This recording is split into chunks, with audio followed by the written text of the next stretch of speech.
Well, it's Thursday, and of course that means golf. And it means Ian St. John, our resident, is with us. We also have a very, very special guest in the studio with us, also Anna Dawson. Anna will be speaking to us very, very shortly about a magnificent selection and achievement she's received in the last couple of days. And on the line we have Michael Collins, and you're going to introduce Michael and tell us exactly what Michael is going to talk to us about Ian St. John. Yeah, Michael, good morning to you. How are you? Good, and yourself? Not too bad now at all. No, Michael is the coach of James Suger, who won the most prestigious championship in amateur golf at the weekend. So, just how are you feeling, Mick? How's things down in Mallow?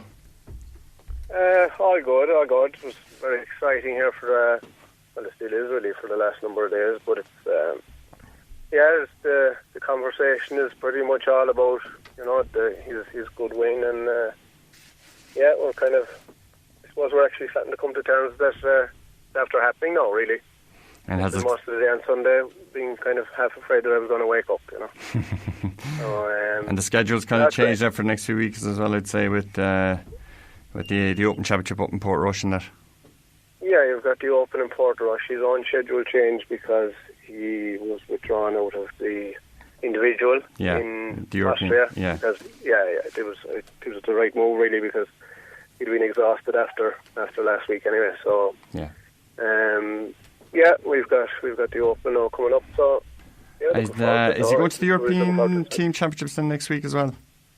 Yeah, he's also going to play in the Pro-Am in the Hinch. Okay. He's not playing the tournament itself because he's obviously representing Ireland for in the team championships.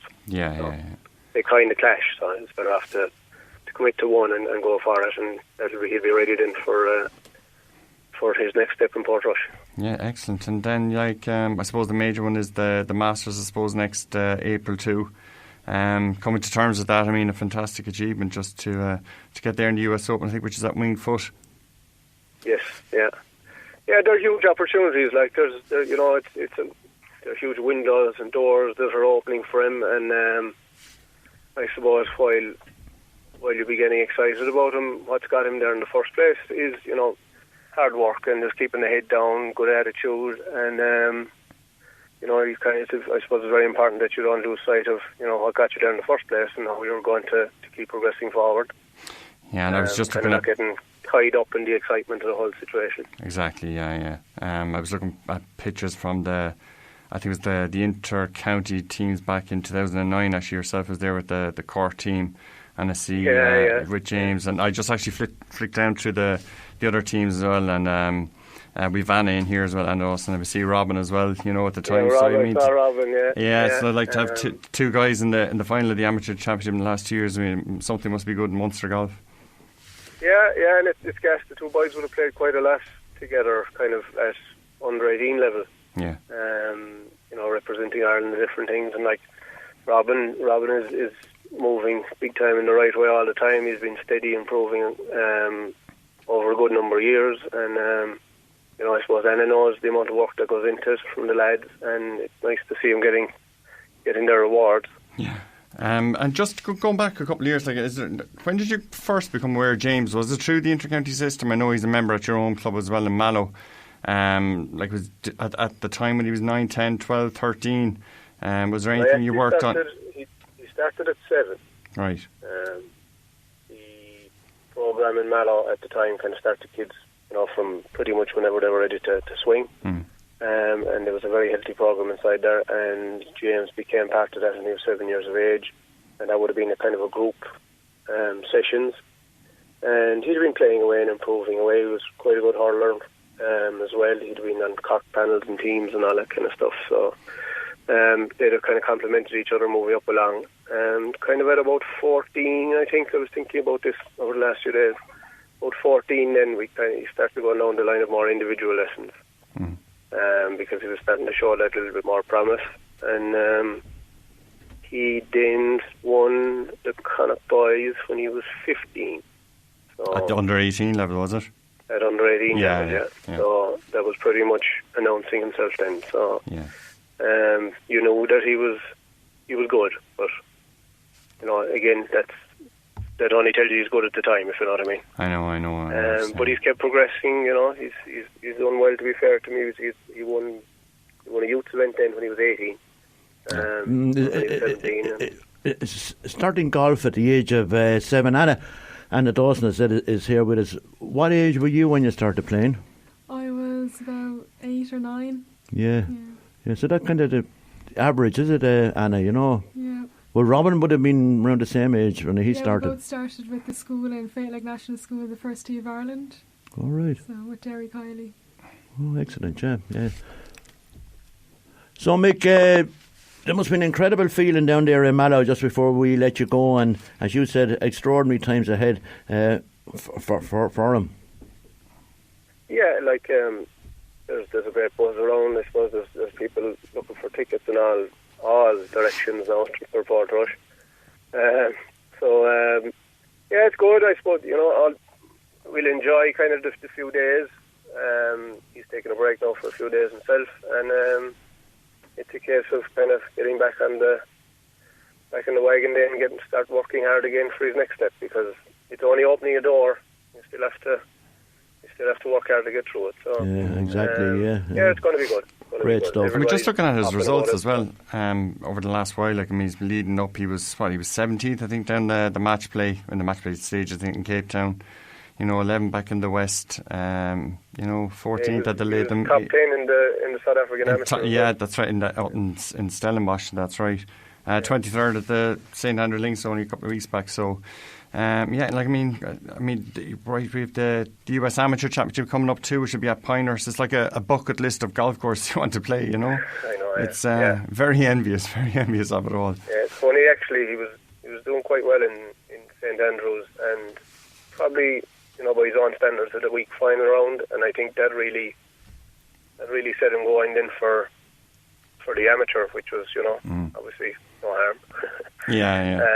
But he's a great attitude. Like, he takes, if he's not back, he just kind of has a look at it and see what went wrong, and then just go at it again as hard as he can. And keeps doing that.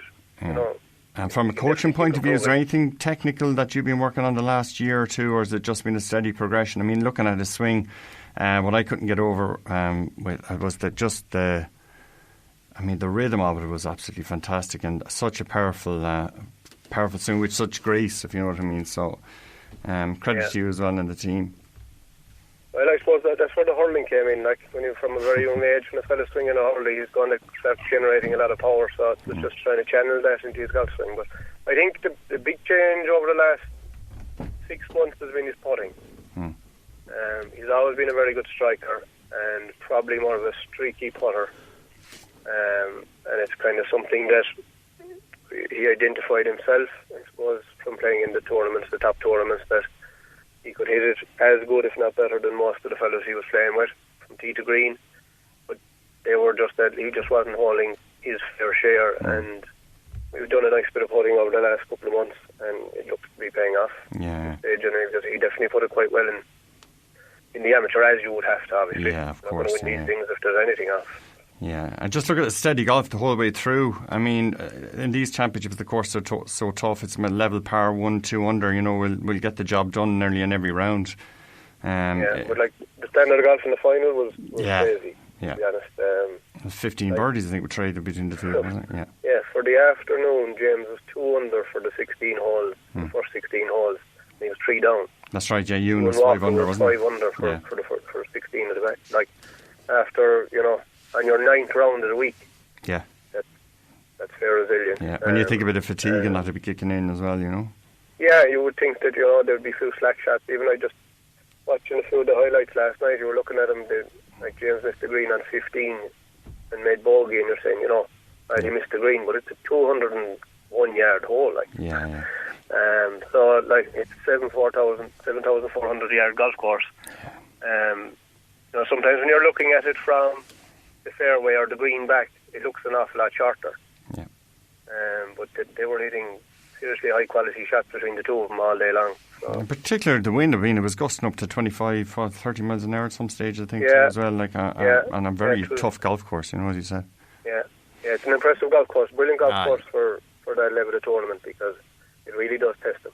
Yeah, exactly. And the 6 pints of milk a day as well. Did you mention that too? Yeah. No, that wasn't my idea. No. No. Listen, great. Take credit for that himself. Yeah. Cheers, Mick. Well, it hasn't done him any harm so far, yeah? No, it hasn't indeed. Mick, it's been lovely to speak to you and pass on our congratulations. Hopefully we'll have him on the show next week, please God. Very good. Perfect. Well, Thanks for that, guys. Mick Collins, many thanks indeed. Thank you.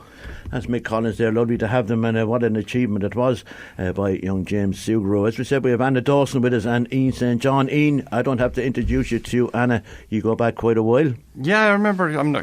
Anna probably mightn't even remember, but I remember having a couple of coaching sessions out in Tramore. So, yeah, I mean, the three and Charlie as well, very, very good golfers. So, look, we're delighted to see Anna going on as well. And all credit to you. So, looking forward to it. Yeah, it's going to be very exciting. Can't wait. Yeah. How did you get the news, Anna? Well, it was announced online yesterday, Tuesday at 12 o'clock, but I got a phone call the night before from the Irish coach, the head guy in the Irish golf. So. And before you got that call, had you any idea you were going to be selected or what? I was hoping I'd make it because I had a good performance in the Irish Women's Close in Woodbrook the weekend. And I had a good performance in the Irish Women's Open in County Louth there back in June. So. And that's only in the last month, isn't it? The weekend was Woodbrook, wasn't it? I think the close, yeah. And are you doing an awful lot of work then with it'd be Dave Carney, would it be up in the ILGU? Carney, yeah. Nice bit, No, you got a solid coach as well, like so. And then when are you heading off then for the championships? For the European Young Masters, when I got selected for, we're going I'd say the 23rd, because we're playing the 25th to the 27th. Okay, excellent stuff. The competition will be fierce, I would imagine, Anna, will it, you know? The top 2 under 16 golfers from each country go and play. But that will probably rise your game as well, because, you know, you'll have to rise it up as well, Anna, isn't it, you know? You have to improve big time. Listen, talk to me about I mean, we have to know that Charlie is incredible, like Robin and yourself. Growing up, an incredible golfing household. We have your dad John here. We'll get a word with him in a minute. But it was just an extraordinary happy house to grow up in, was it? Yeah, it was really exciting. On a Sunday afternoon or something, Dad would say, come on, we go for a few holes. Like, even if it was cold, we'd still go. John, a proud dad. Absolutely, Matt. It's great that she's made the team. It was one of her big goals at the start of the year, and she's achieved that now already. So, really looking forward to it now in the Czech Republic in July. So, Did you have any idea this selection was coming down the road, John? I didn't, Matt. No. But I felt that she would make the team after seeing her performance. I was caddying for her last weekend in Woodbrook, and she played outstanding golf, and she took out a couple of seasoned senior internationals, which was amazing. Yeah. As I said, Charlie and Robin and Anna, an amazing golfing house. John. Sure. The other two were more or less reared on the golf course because Robin was playing so much when he was younger, and poor Anna didn't get a look at anything else. So she's so used to golf courses. No, they've all played underage international, and then Robin progressed to the senior ranks, and be hopeful Anna will do the same. Charlie spent a week with Robin on the bag last week on the challenge tour, so he broke his knuckles there a year ago, and he was out with injury, so he's only getting back into it, so he'll have to put the work in to get back to where he was. We just said it, didn't we, Ian? The mentality and the attitude that Robin has is extraordinary. Yeah. John will probably disagree with us, but nothing seems to faze him, like, you know. No. I just wonder, was it a competitive house then growing up with the 3 or the 4 or the 5 going? They're all at a different age level, but they'll be always trying to beat the old fella.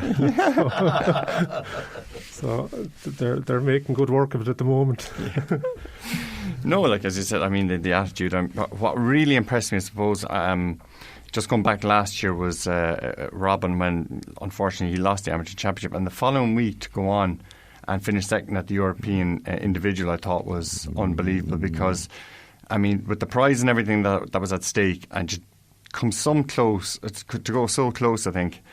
But to just dust off your back and go on to next week and finish second, and finishing second, you didn't. I suppose there wasn't a great chance he was going to win it. He kind of came through the field a little bit, I think, on the final day. But I mean, that it's the mentality. And we spoke to Seamus Power, we spoke to a couple of other guys and girls that are out there as well. I mean, it is technical point of view. It's you have to be good, obviously, but it's between the years, you know. And that when I saw that and I saw he'd achieved, I thought, look.